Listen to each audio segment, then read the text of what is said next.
당신이 찾던 무서운 이야기 고비의 TV.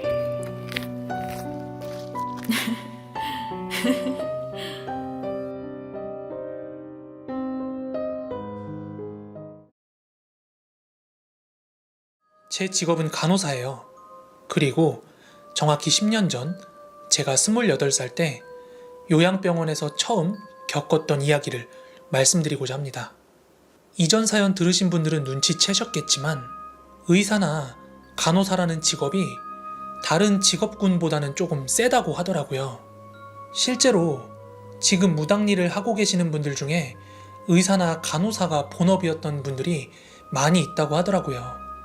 그리고 여러분들도 익히 한 번씩 들어보셨을 텐데 연예계 쪽 종사자분들, 그 끼 많으신 분들도 촉도 좋고 그런 부분으로 좀 센 분들이라고 하더라고요. 저는 종교도 없고 점이나 사주 같은 건 잘 믿지도 않는데 어떻게 기회가 돼서 친구나 지인 따라서 그런 데 가면 다 알면서 뭐하러 왔느냐고 이런 소리를 종종 듣기 때문에 제가 조금 세구나 하는 건 알고 있었어요. 그런데 저에게도 칠성줄이라는 게 내려오고 있다고 하더라고요. 아무튼 저는 어릴 때부터 선몽도 자주 꾸고 촉도 아주 좋아서 김촉이라는 별명도 있습니다. 요양병원에서 오랫동안 일을 하다 보면 거의 반무당이 되거든요. 저희가 요양병원이었다 보니까 당연히 오늘 내일 하시는 어르신분들이 한두 분씩 계속 생기거든요. 그럼 우리들끼리 업무 인계 같은 거 할 때 가끔씩 뭐 저 어르신 언제 가실 것 같다 뭐 이런 얘기도 하는데 저는 곧잘 맞췄어요, 그런 걸. 그래서 거기 계셨던 선생님들께서 저한테 입이 보살이니까 그런 말 하지 말라고 가끔씩 그런 말도 하셨습니다. 제가 처음 요양병원을 다닐 때만 해도 굳이 야간에 간호사가 있지 않아도 됐습니다. 물론 저도 급성기 병원을 다니다가 나이트 근무가 워낙 힘들어서 요양병원으로 옮기게 된 거거든요.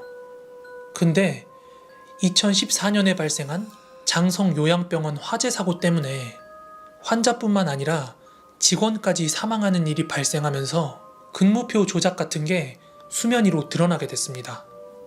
야간에 간호사가 없었음에도 불구하고 근무표에는 있다고 막 그렇게 조작 체크를 해놔가지고 그 사건 이후로 간호사의 야간 상주 근무가 이제 의무화가 됐습니다. 그래서 저도 이 요양병원에서 야간 근무를 시작하게 됐습니다.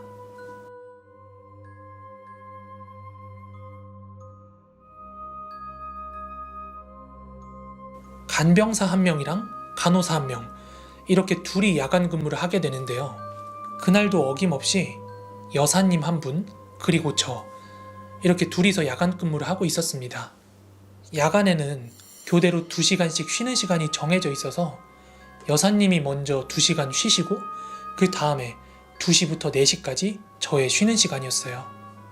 새벽 2시 저의 쉬는 시간이 찾아와서 간호사실 바로 앞에 소파가 하나 있어서 저는 거기에 이불을 펴고 머리를 눕혔습니다.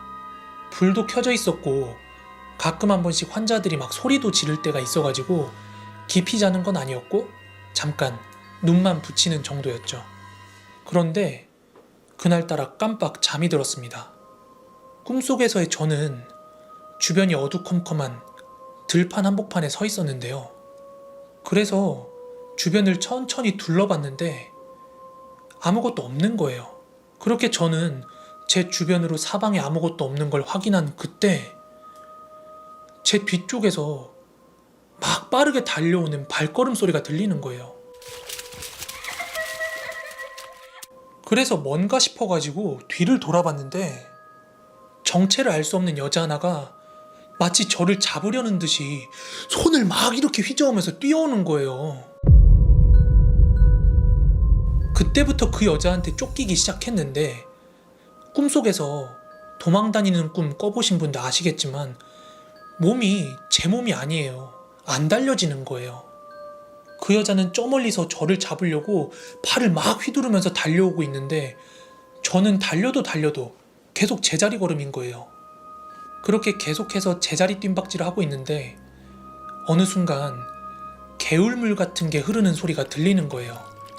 그 물소리는 계속해서 제 귓가에 들리고 있었고 그 저를 쫓아오는 여자도 점점 가까워지는 게 느껴져서 저는 꿈이지만 사력을 다해가지고 도망치려고 막 뛰고 있었어요. 그런데 어느 순간 결국 저는 그 여자한테 붙잡혀버리고 말았고, 그 여자는 저를 하늘 위로 들더니 땅바닥으로 패대기를 치는 거예요. 저는 그대로 바닥에 널브러졌어요. 그리고는 땅바닥에 널브러져 있는 제 가슴 위로 그 여자가 올라타더라고요. 그 여자의 얼굴은 정확히 보이지가 않았는데 긴 머리카락을 제 얼굴 아래로 길게 늘어뜨려서 살랑살랑 흔들리고 있었거든요. 그 머리카락 끝이 제 얼굴을 살랑살랑 건드리는데 그 느낌이 어찌나 진짜 같던지 제가 가위를 눌리고 있다는 사실은 인지를 했지만 그 느낌이 너무나도 생생하게 전달이 됐어요. 그때부터는 숨을 쉴 수조차 없었고 심장 박동이 얼마나 빠른지 제 온몸의 그 박동이 느껴지고 있었어요. 그 와중에도 제 귓가에는 물소리가 들리고 있었습니다. 그런 저를 의식이라도 하는지 제 가슴팍에 올라타 앉은 그 여자 귀신은 머리카락을 더욱더 대차게 막 흔들기 시작했어요. 그렇게 언제 끝날지 모르는 그 지옥 같은 시간이 계속 흐르던 중에 간병사님이 저를 흔들어서 깨우시더라고요. 쌤, 괜찮아요? 그렇게 눈을 떴더니 저는 땀에 절어가지고 옷까지 완전히 다 젖어 있었고 눈가에는 눈물까지 맺혀 있었습니다. 가위에서 깨어났음에도 불구하고 숨이 가빠가지고 막 거친 숨을 내뱉고 있었습니다. 쌤, 괜찮아요? 여사님, 저 죽을 뻔했어요. 아니 무슨 가위를 이렇게 눌리지? 뒤에서 누가 헐떡거리면서 울길래 찾아와 봤더니 선생님이 그렇게 울고 있길래 제가 깨웠죠. 가위 눌리신 거예요? 어떤 여자가 제 가슴팍에 올라타가지고 모르겠다.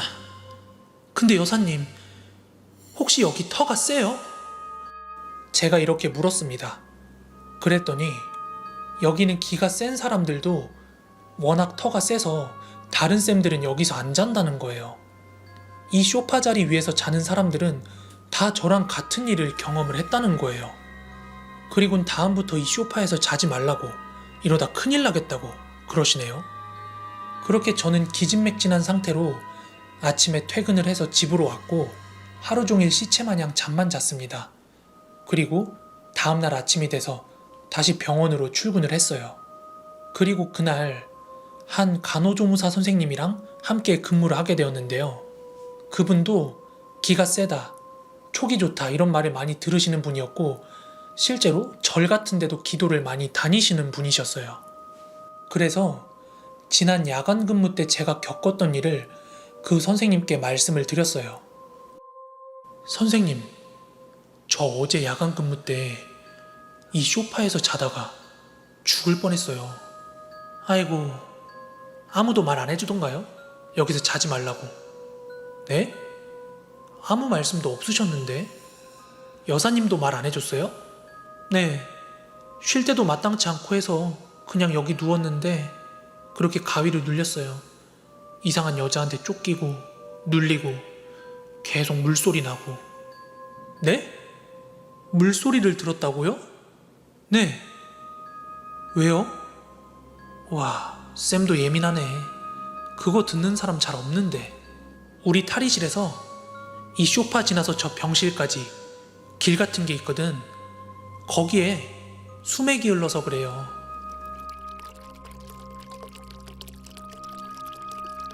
진짜 예민한 사람 아니면 그냥 가위만 눌리고 마는데 기 세고 감 좋다는 소리 듣는 그런 사람들 있죠. 항상 그런 얘기 듣던 직원들은 여기서 물소리를 들었다는 겁니다. 그러면서 본인도 처음에 이 병원 왔을 때 뭣도 모르고 여기서 자다가 며칠을 시름시름 앓고 아프고 그랬다는 거예요. 앞으로 절대 여기서 자지 말고 조심하라면서요. 그런데 그 병원이 터가 진짜 셌어요.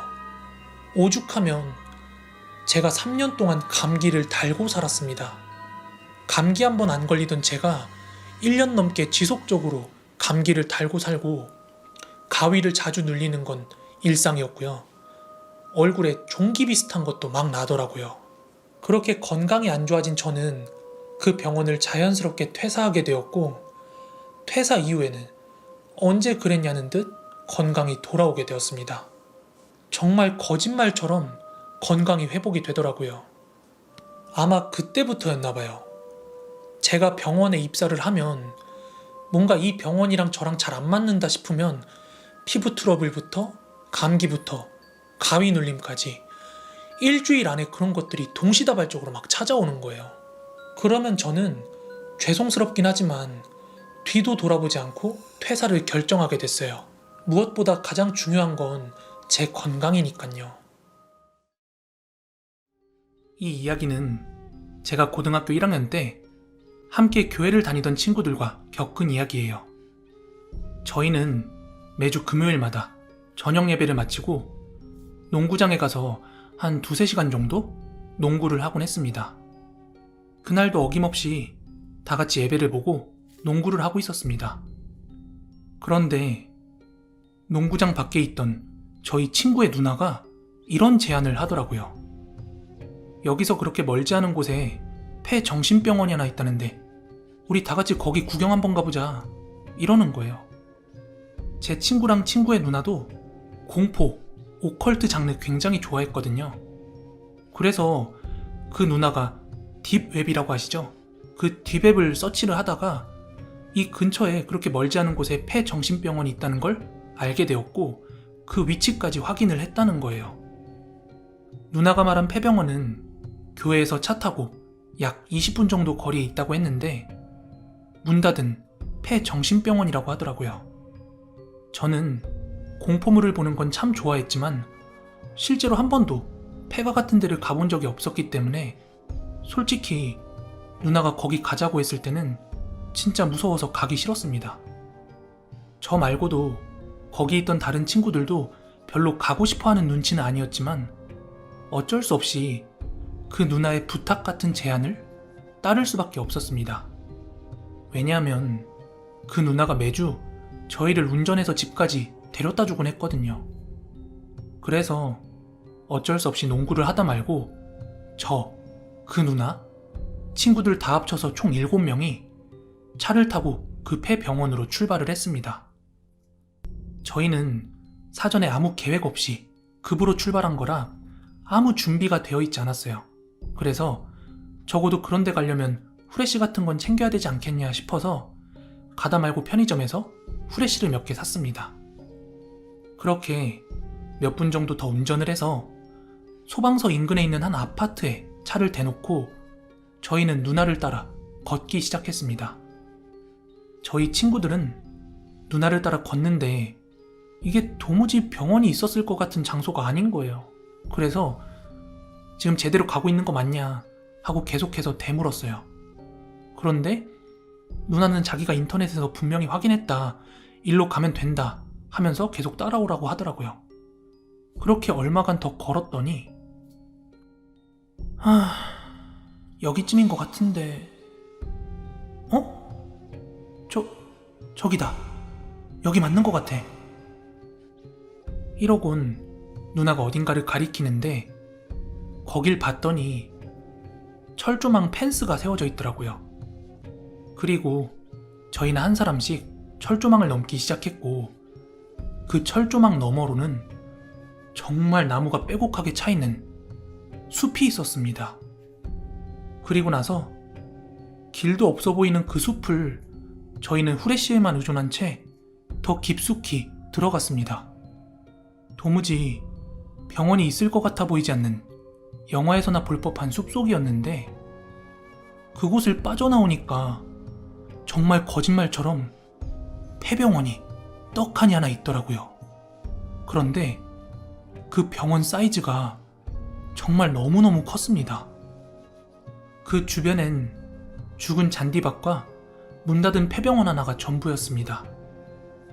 저희는 그 병원을 보자마자 이 병원이 내뿜는 알 수 없는 포스에 완전히 기가 눌려버렸고 누나는 어쨌든 기왕 여기까지 온 거 한 번은 들어가 보자 이래서 다 같이 병원 안쪽으로 들어가기 시작했습니다. 그 병원의 내부는 분위기나 규모가 정말 영화의 한 장면이라고 해도 믿을 정도였어요. 바닥엔 여기저기 술병과 쓰레기들이 나뒹굴고 있었고 벽면에는 온통 낙서 같은 것들로 가득했습니다. 내부는 너무나도 고요해서 저희의 발소리와 작은 말소리까지 울려 퍼지고 있었죠. 저희는 천천히 1층을 둘러보며 걷다가 중앙 계단을 보게 되었는데 이 계단이 2층뿐만 아니라 지하로도 내려갈 수 있도록 계단이 있더라고요. 그런데 그 계단 앞에서는 먼저 오자고 했던 누나조차도 내려갈 용기가 안 난다고 합니다. 내려가면 다시 못 올라올 것 같다고요. 그 디벳 유저들이 말하길 사람들이 가장 귀신을 많이 목격하는 장소가 그 지하층이라고 했대요. 그래서 저희는 내려가 보진 못하고 후레쉬로 지하를 살짝 비춰만 봤는데 거기서 진짜 후레쉬가 불이 꺼지면 그 안에서도 길을 잃겠더라고요. 빛이 아예 하나도 없었습니다. 그래서 저희는 지하층은 포기하고 문제 2층으로 올라가고 있었습니다. 그 전에 저희가 1층 공간 다 둘러보고 그 식당, 레스토랑트 공간까지 다 둘러봤는데 뭐 병실이며 진료실이며 화장실이며 문 달린 곳들은 다 문이 떨어져 있거나 전부 다 열려 있었거든요. 그런데 2층에 올라서자마자 딱 보였던 병실 하나가 문이 닫혀 있는 거예요. 그때 저는 갑자기 장난기가 발동해서 그 문을 두드려서 친구들을 놀래켜 주려고 앞장서서 그 문 쪽으로 다가갔는데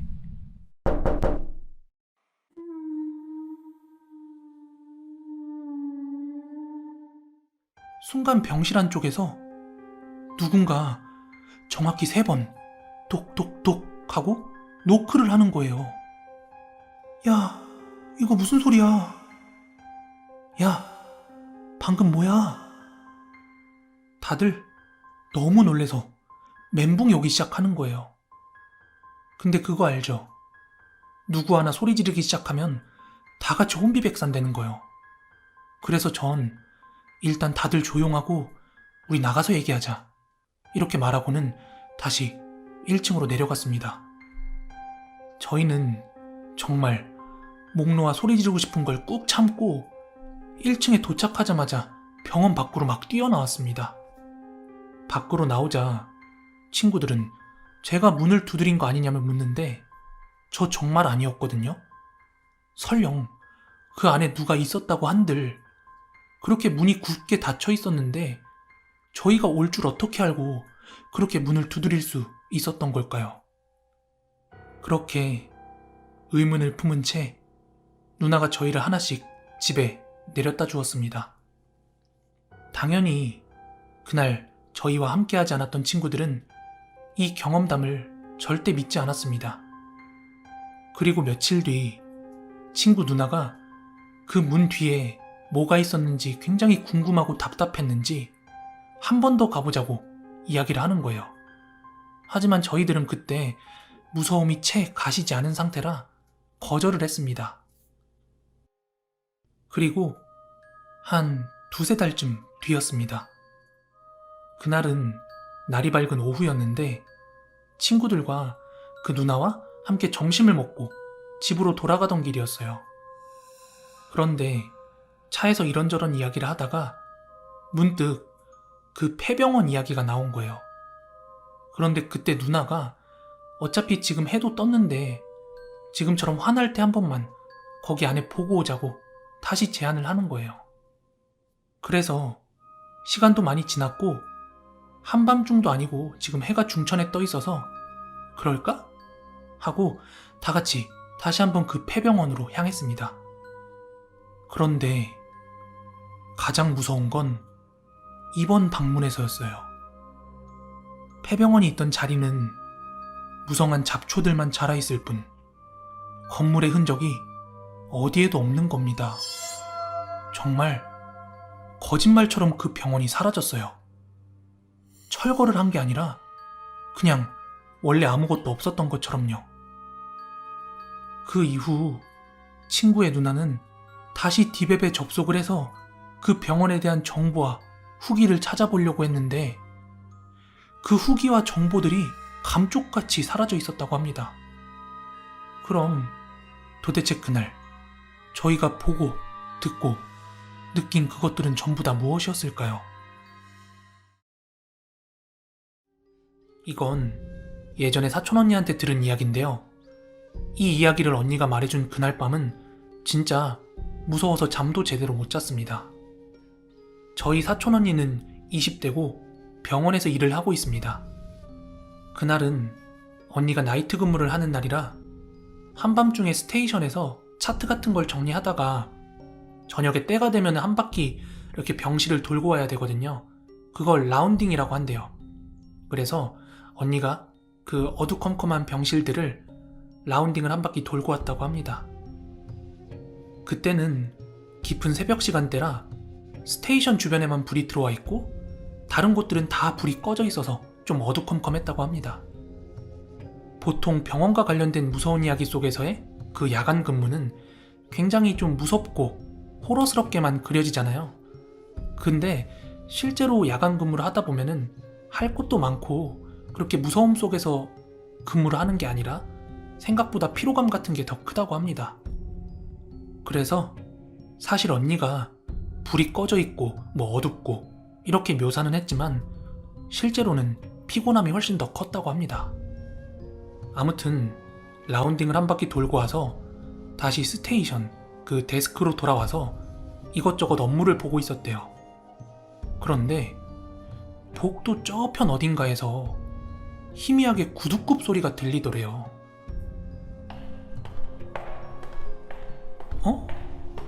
이 시간에 누구지? 소리가 희미하긴 했지만 한밤중인데다가 워낙 주변이 고요해서 단번에 구두굽 소리라는 걸 알 수 있었다고 합니다. 그리고 그 구두굽 소리 중에서도 여성의 하이힐 소리였대요. 그래서 환자들 보호자 중에 누가 굽 높은 구두를 신을 만한 사람이 있었나? 이렇게 생각을 하다가 그냥 신경을 끌라고 했대요. 하지만 복도에서 그 구두굽 소리가 계속해서 멈출 생각을 안 하니까 이 밤중에 사람들 다 자는데 누가 저렇게 계속해서 걸어다니나 싶어가지고 누군지 한번 보자, 확인해보자 하고 이렇게 복도로 슬쩍 걸어 나갔대요. 그런데 복도 중간에 있는 비상구등에 그게 희미하게 비쳤는데 누구도 신지 않은 구두 한 쌍이 통통 튀면서 스테이션 쪽으로 걸어오고 있더래요.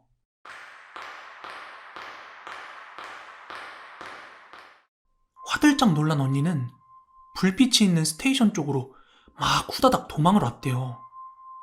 그런데 그때부터 희미하기만 했던 구두굽 소리가 점차 스테이션 쪽으로 가까워지기 시작했대요. 그렇게 점차 가까워지던 구두굽 소리는 어느샌가 스테이션 바로 코앞까지 다가왔고 혹시나 싶어 데스크 위쪽으로 얼굴을 천천히 들어 올렸는데 거기엔 아무것도 안 보이더래요. 그리고 그 구두굽 소리는 반대편 복도를 향해 천천히 멀어져 갔답니다. 그러니까 누구도 신지 않은 그 구두가 혼자서 복도의 끝과 끝을 걸어간 거예요. 그리고 그 소리가 언니의 귓가에서 사라졌을 땐 너무나도 극강의 긴장 상태에 놓여있던 터라 자기도 모르게 이렇게 몸이 움츠려 있더래요. 언니는 착각이 아니라 분명히 두 눈으로 보고 두 귀로 똑똑히 들었대요. 하지만 애써 내가 잘못 본 걸 거야, 잘못 들은 걸 거야 이렇게 외면하려 했대요.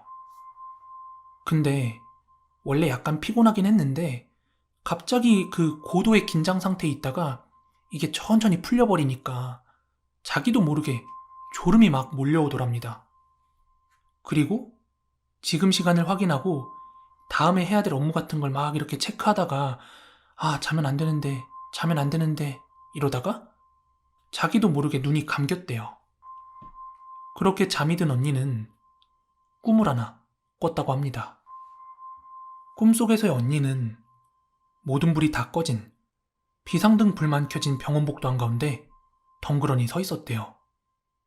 그리고 구두가 또각또각 하는 소리가 들려서 뒤를 돌아보니 아까 전에 봤던 그 구두가 뒤에 가지런히 놓여 있었대요. 그리곤 그게 언니에게 말을 걸었답니다. 내 몸이 어디 있을까? 언니는 너무 겁이 났지만 무시하면 해코지를 당할 것 같아서 대답을 했대요. 어디에 있는데요? 다리는 엄마 집에, 팔은 언니 집에. 너무 소름이 돋는 말이라 어떻게 대답해야 되지? 이렇게 고민하고 있는데 이어서 이렇게 말하더랍니다. 이제 내 몸통만 찾으면 되는데. 그런데 얼굴에 대해서는 전혀 말을 안 하길래 언니가 머리는 어디 있는데요? 하고 물었답니다. 그런데 그때 누군가 스테이션 데스크를 똑똑똑 하고 두드리는 소리에 잠에서 깼다고 합니다. 잠에서 깬 언니는 내가 잠깐 졸았구나, 다 꿈이었구나 이러고는 데스크를 똑똑 두드린 사람이 누군지 확인하려고 이렇게 고개를 들었는데 머리는 여기 있다?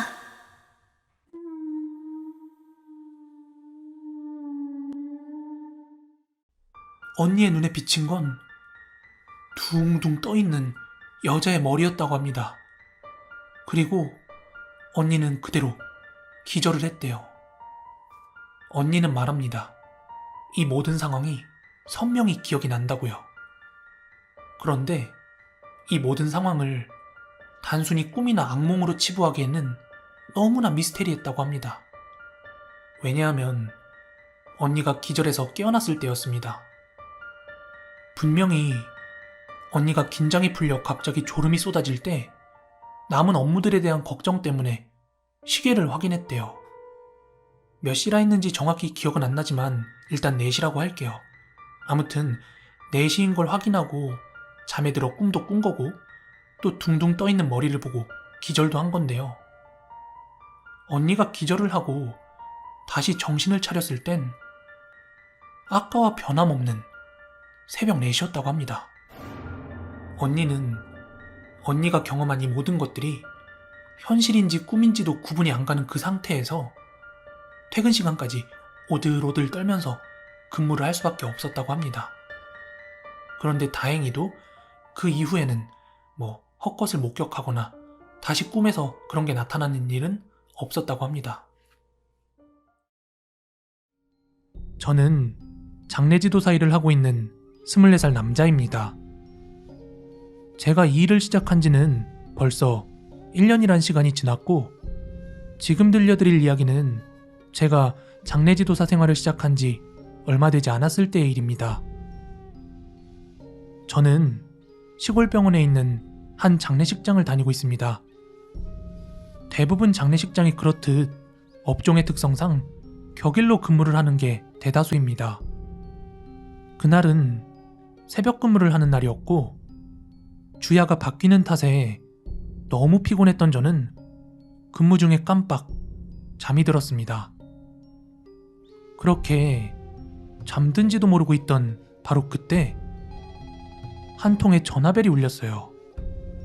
너무 놀라서 시간을 보니까 어느덧 새벽 3시가 다 된 시간이었죠.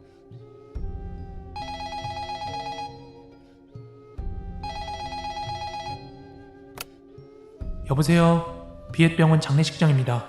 어떤 일이시죠? 여기 요양병원인데요. 어머님이 돌아가셔서 장례식장 이용하려고 하는데요. 고인의 가족으로 보이는 분의 전화였는데요. 저는 출동을 위해 병원의 이름과 고인분의 성함을 옮겨 적었습니다. 그런데 그분께서 알려주신 병원의 이름을 내비에 검색했는데 그 검색 결과가 나오질 않는 거예요. 그래서 시골 병원이라 그런가? 하는 막연한 생각을 하고 주소를 불러달라고 한 뒤에 그 주소를 찍고 현장으로 출동을 했습니다. 그리고 목적지에 도착하기 약 5분 전쯤 저는 아까 전 그 번호로 확인 전화를 걸었습니다. 하지만 받지 않으시더라고요. 그래서 병원 입구에서 다시 한번 전화를 드리기 위해서 마저 운전을 했습니다. 그렇게 병원 입구에 도착한 후에 뭔가 이상한 낌새를 느낄 수 있었습니다. 요양병원의 전등이 하나도 켜져 있지 않았고 간판불도 켜져 있지 않았습니다. 보통은 간판불이라도 켜두는데 말이죠. 저는 주차장에 앰뷸런스를 대놓고 카트를 꺼내 입구로 향하던 중 뭔가 이상함을 눈치챘어요. 몸이 으스스 춥고 쎄한 느낌이 들었습니다. 동시에 기척도 하나 없고 뭔가 이상한 기분이었습니다. 분명 운영이 안 되고 있는 병원 같은데 이러고 있는 제 자신조차 이질감이 느껴지는 이상한 느낌인 거예요. 그리고 그때 차량 라이트에 비친 입구에 세워진 한 자전거가 보였는데 아주 오랫동안 관리가 안 된 것처럼 잔뜩 녹이 슬어 있었습니다. 순간 소름이 돋은 저는 바로 앰뷸런스로 향한 후에 혹시 내가 주소를 잘못 찾은 걸지도 모른다는 생각에 다시 한번 그분께 전화를 걸었어요. 그런데 역시나 받지를 않더라고요. 혹시 일부러 누군가 장난을 친 게 아닐까 하는 생각에 그 번호를 저장해서 카톡 친구를 확인해 봤어요. 하지만 아무것도 뜨지 않았습니다. 저는 순간적으로 너무 무서워서 바로 장례식장으로 철수할 수밖에 없었습니다. 돌아오는 길엔 혹시 내가 귀신한테 홀린 건가? 하는 생각도 들었죠. 그렇게 장례식장에 돌아온 저는 밤새 오싹한 기분으로 근무를 할 수밖에 없었습니다. 그리고 이것저것 업무를 하다 보니까 어느덧 퇴근 시간이 약 20분 정도밖에 남지 않았더군요. 그런데 그때 아까 그 번호로 다시 한번 전화가 걸려왔습니다. 조금 전에 번호를 저장해놨기 때문에 요양병원이라고 대문짝만하게 떠 있었죠. 그 네 글자를 보곤 얼마나 떨리던지 어렵사리 통화 버튼을 누르고 전화를 받았는데 전 그대로 다시 종료 버튼을 누를 수밖에 없었습니다.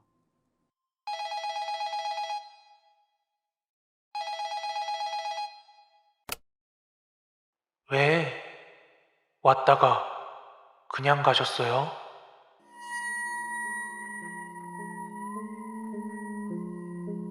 저는 아직도 그날의 일이 생생합니다.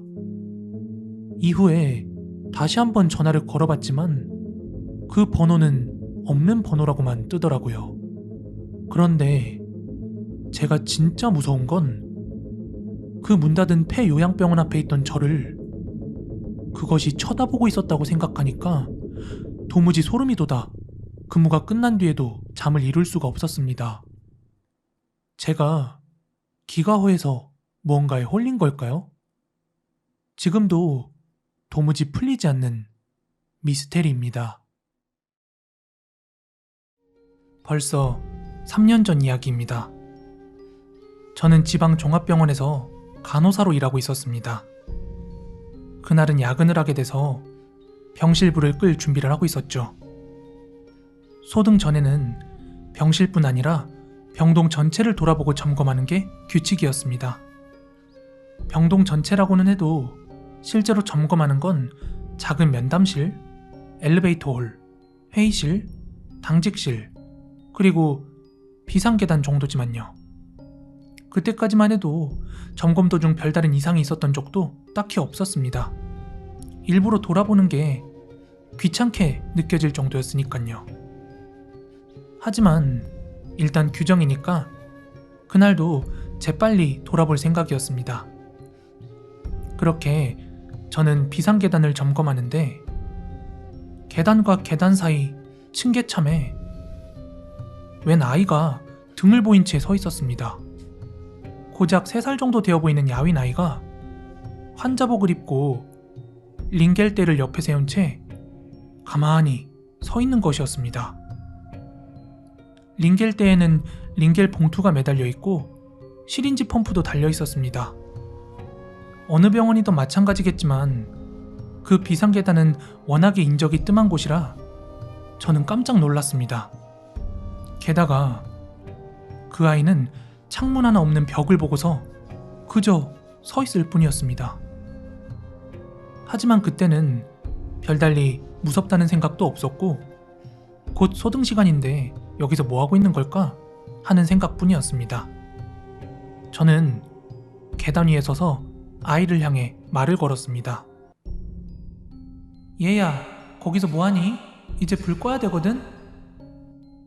제가 말을 걸었지만 쳐다보기는커녕 아무 반응이 없었습니다. 혹시 미아인가? 아니면 병실에서 도망쳐 나오기라도 했나? 애를 데리고 소아과 병동으로 가야 하나? 하고 잠시 고민을 했습니다. 너 방이 어디니? 빨리 안 돌아가면...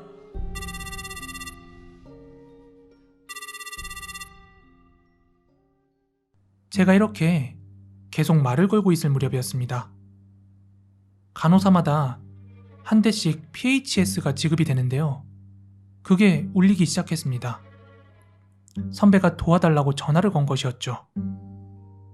저는 그 아이를 소아과 병동으로 데려가는 건 포기하고 어서 방으로 돌아가렴 하는 말만 남긴 채 그 자리에서 벗어났습니다. 그리고 소등 전 이런저런 잡무를 마친 후 간신히 소등을 하고 휴게실에서 한숨 돌릴 무렵이었습니다. 그때 문득 비상계단에 서 있던 그 아이가 떠올랐습니다. 그 아이는 방으로 제대로 돌아간 걸까? 저는 잠깐 비상계단 쪽을 보고 오겠다고 말하자 선배는 왜? 하고 물었습니다. 그래서 아까 봤던 그 아이에 관해 이야기했습니다. 그러자 선배는 그만둬 하고 말했습니다. 그 아이 혹시 혼자 링겔대 들고 계단을 오를 수는 있는 아이였니? 순간 깜짝 놀랐습니다. 가만 보니 아무리 생각해도 무리였습니다. 3살 정도 되어 보이는 키에 아주 삐쩍 마른 아이였으니깐요. 링겔대에 의지해서 걸을 수는 있겠지만 그걸 들어올려 층계참까지는 절대 올라올 수 있을 리가 없었습니다. 게다가 기계장치까지 붙은 무거운 링겔대였습니다. 선배는 할 말을 잃은 제게 아무렇지도 않은 듯 말했습니다. 혹시 모르지 부모가 함께 와서 링겔대를 가져다 줬을지도. 그러면 보호자가 곁에 있었다는 소리니까 굳이 우리가 갈 필요가 없잖아? 만약 그렇지 않다면 더더욱 가지 않는 편이 낫겠고. 부모가 곁에 있었다고? 그랬으면 얼마나 좋았을까요? 하지만 있을 수 없는 일입니다. 소등 직전 고작 3살 정도밖에 안 된 아이를 일부러 층계참에 데려온 후 곁을 떠나는 부모가 있을까요? 게다가 잘 생각해보면 소아과 병동은 제가 아이를 본 곳에서 4층이나 밑에 있었습니다. 저는 컴퓨터로 소아과 입원 환자들을 확인해봤습니다. 그날은 연휴 직전이었기에 외박 환자가 많아 소아과 병동은 대부분 비어 있었습니다.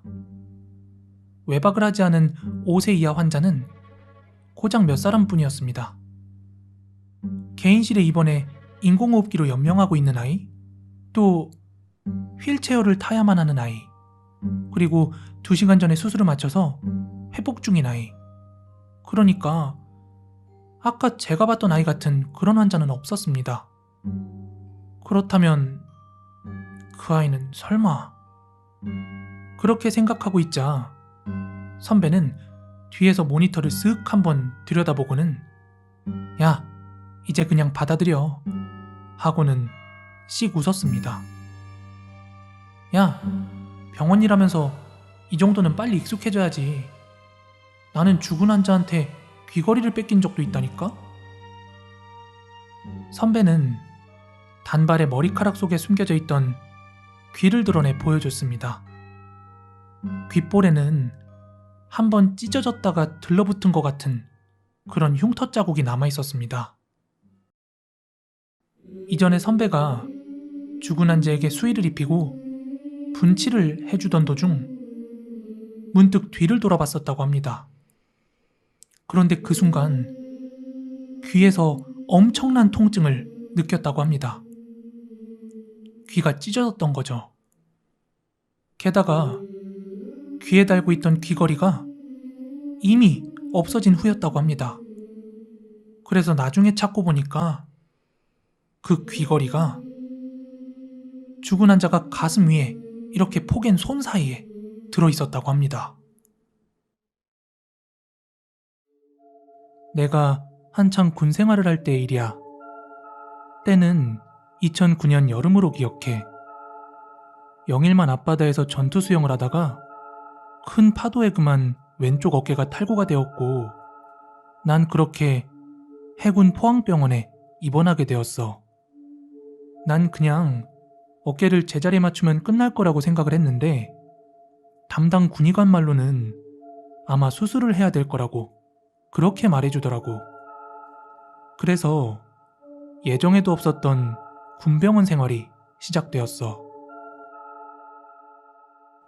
민간인이었을 때도 입원한 적은 없었는데 그것도 군병원에서 입원할 생각에 되게 막막했던 그런 기억이 나.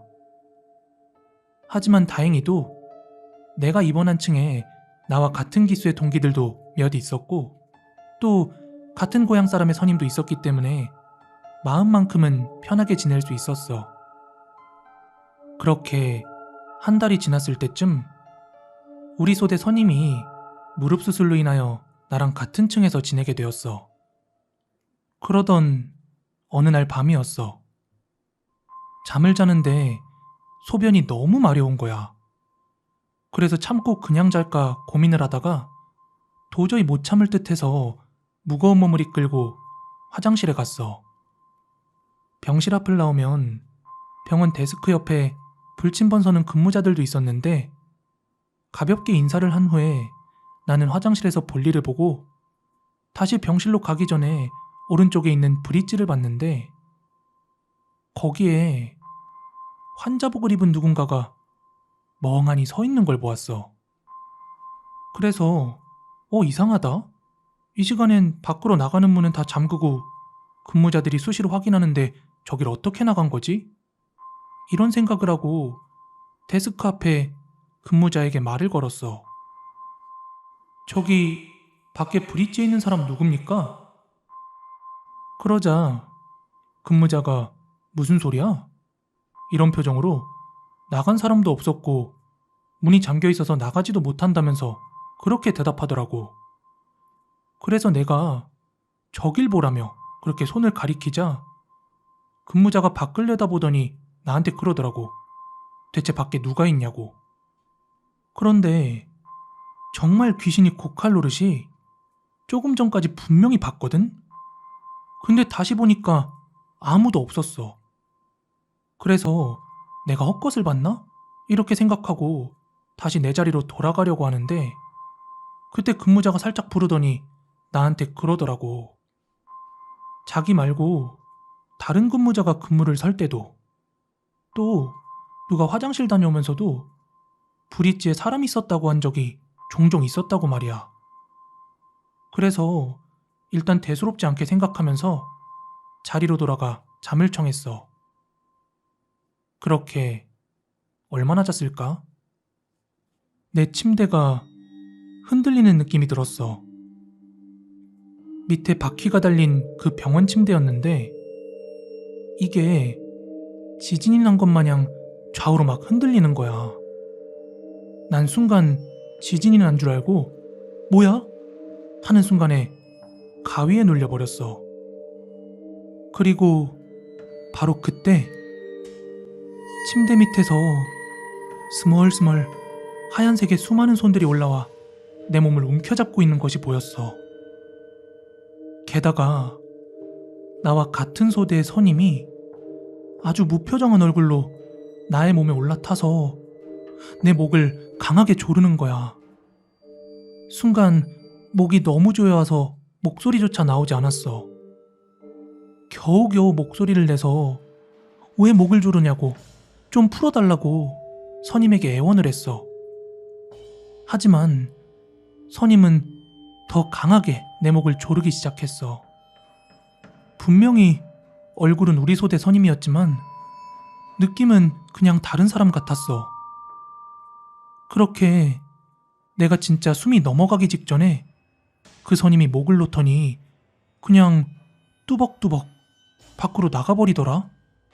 그렇게 난 가쁜 숨을 몰아쉬면서 침대에 걸터 앉아 있는데 선임은 온데간데 없고 창문 밖으로 아까 화장실 갈 때 보았던 그 의문의 남자가 또 보이더라고. 그리고 그때 갑자기 옆 격실에서 다리 수술로 입원해 있던 후임이 휠체어를 타고 내 앞으로 오는 거야.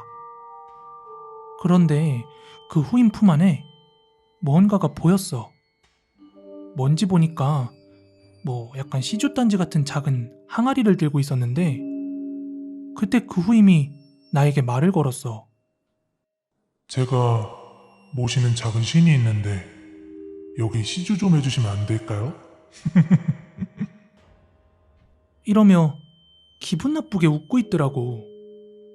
난 그 웃음과 분위기가 너무나도 이질적이고 싫었고 더군다나 이게 지금 꿈인지 아닌지도 분간이 안 되는 그런 상황이었기에 짜증이 엄청 나는 거야. 그래서 침대 옆 내 관물함에서 지갑을 꺼낸 후에 그냥 후임에게 내다 던져버렸어. 네 알아서 하라고 말이지. 그러자 후임은 조용히 기분 나쁘게 웃으면서 휠체어를 끌고 내가 지내는 격실을 빠져나갔어. 나는 자리에 누워서 가위에 눌렸던 상황과 정체 모를 그 남자를 생각하다가 잠이 들었고 다음날 아침에 동기들이 아침을 먹자며 깨우기에 잠에서 일어났어. 그리고 동기들과 식당으로 가서 아침을 먹다가 어젯밤 일이 생각나서 우리 소대 선임에게 물어봤어. 혹시 내가 잘 때 내 침대로 온 적이 있는지 말이야. 그러자 그 선임은 그런 적이 없다고 말을 했어. 난 밥을 다 먹은 후에 동기들에게 어젯밤 있었던 일들을 이야기하며 내 자리로 돌아오고 있었는데 한 동기 녀석이 그러더라. 야, 그 휠체어 탄다던 후임 어제 외진 나가서 검사 받고 오늘 온다며. 가만 생각해보니 그 후임은 검사 받으러 경산 하양에 있는 국군병원에 간다고 했던 게 생각이 났어.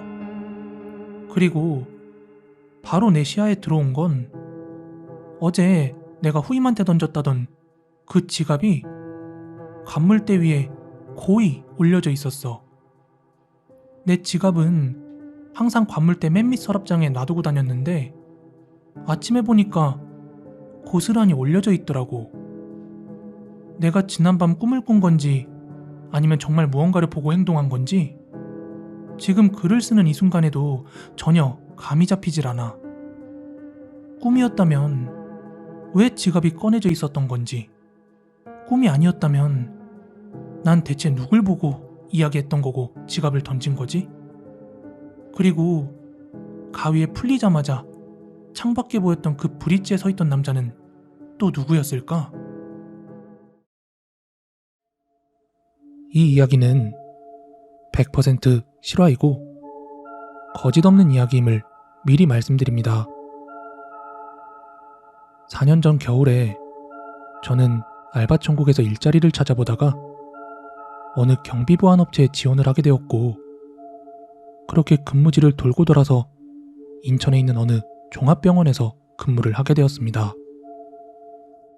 주로 하는 일은 2시간마다 순찰, 주차 안내, 혹은 응급실에서 돌발 상황 발생 시에 제지하는 정도였습니다. 순찰은 순찰 코스에 이제 중간중간에 타임카드를 찍는 손바닥만한 장치가 벽에 달려 있었거든요. 거기에 카드를 찍으면 이제 제가 순찰을 돌았는지 안 돌았는지 기록이 남는 것이죠. 이게 총 20개 가까이 병원 구석구석마다 달려 있었습니다. 그 말은 즉 아무리 어둡건 무섭건 간에 그 일의 특성상 지나가기 싫은 장소라도 2시간마다 꼭 한 번씩은 가야 한다는 것이었죠. 그리고 제가 일했던 종합병원은 입원 병동실을 제외한 모든 출입문은 오후 6시에서 9시 사이에 순찰을 돌면서 전부 잠그게 되어 있습니다. 사건은 제가 근무한 지도 한 2달 조금 넘어서였나?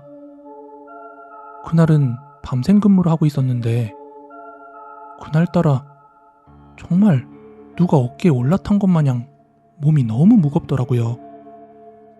저는 그렇게 비몽사몽 근무를 서고 있었습니다.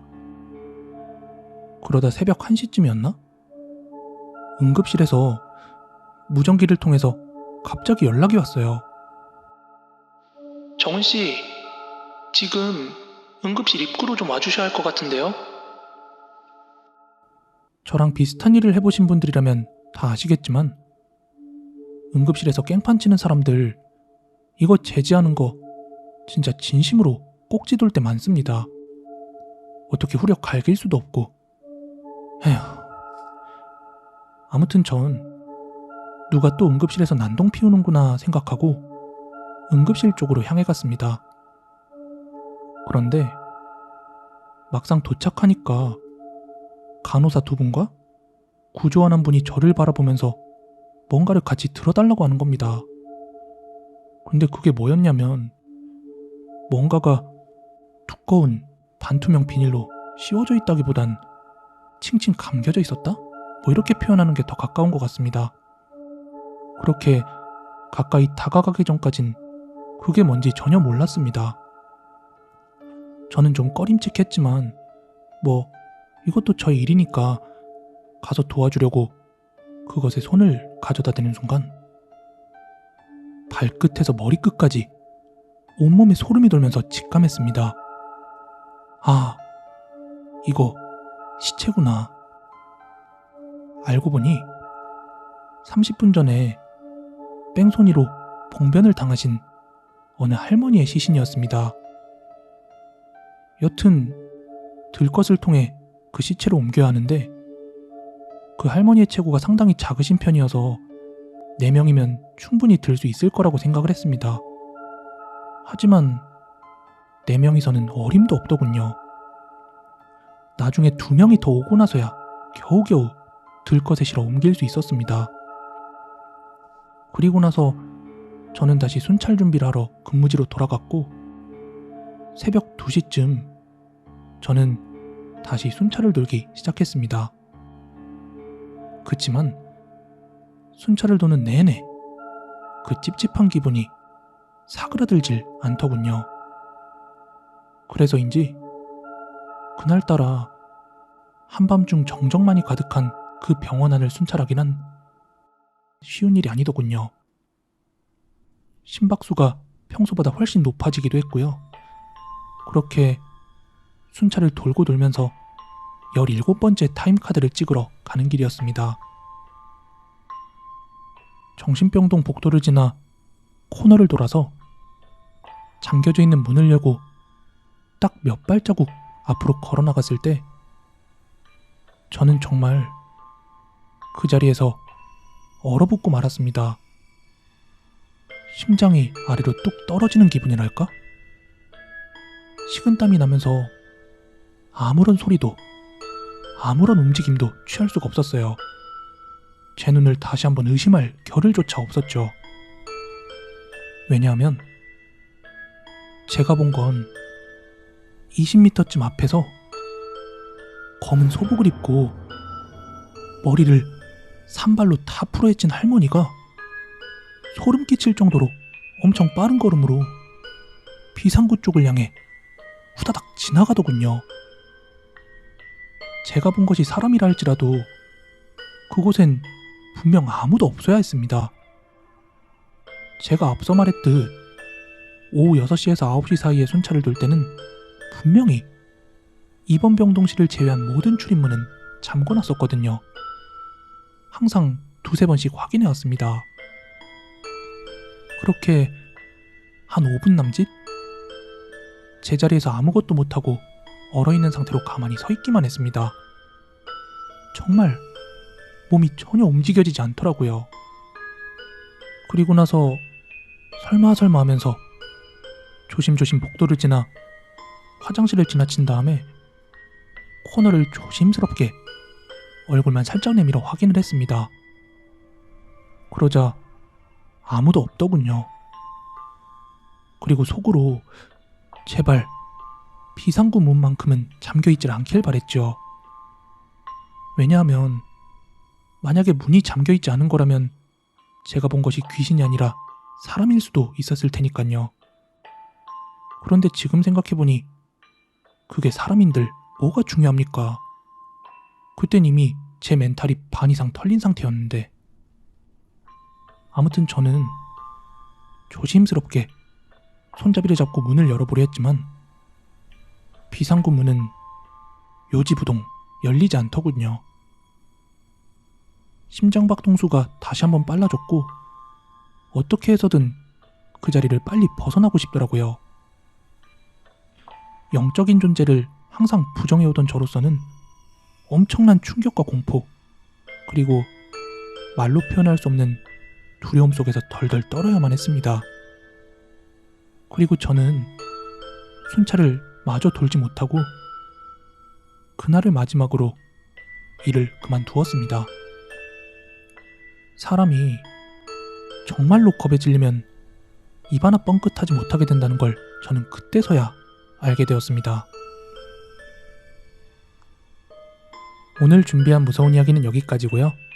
가시기 전에 좋아요, 구독하기 버튼 꼭 좀 한 번씩 눌러주시기 바랍니다. 여러분들께서 직접 겪은 무서운 이야기 혹은 알고 있는 이야기 아래 이메일을 통해서 많은 제보와 참여 부탁드리겠습니다. 저는 내일 더 무서운 이야기로 찾아오도록 하겠습니다. 감사합니다.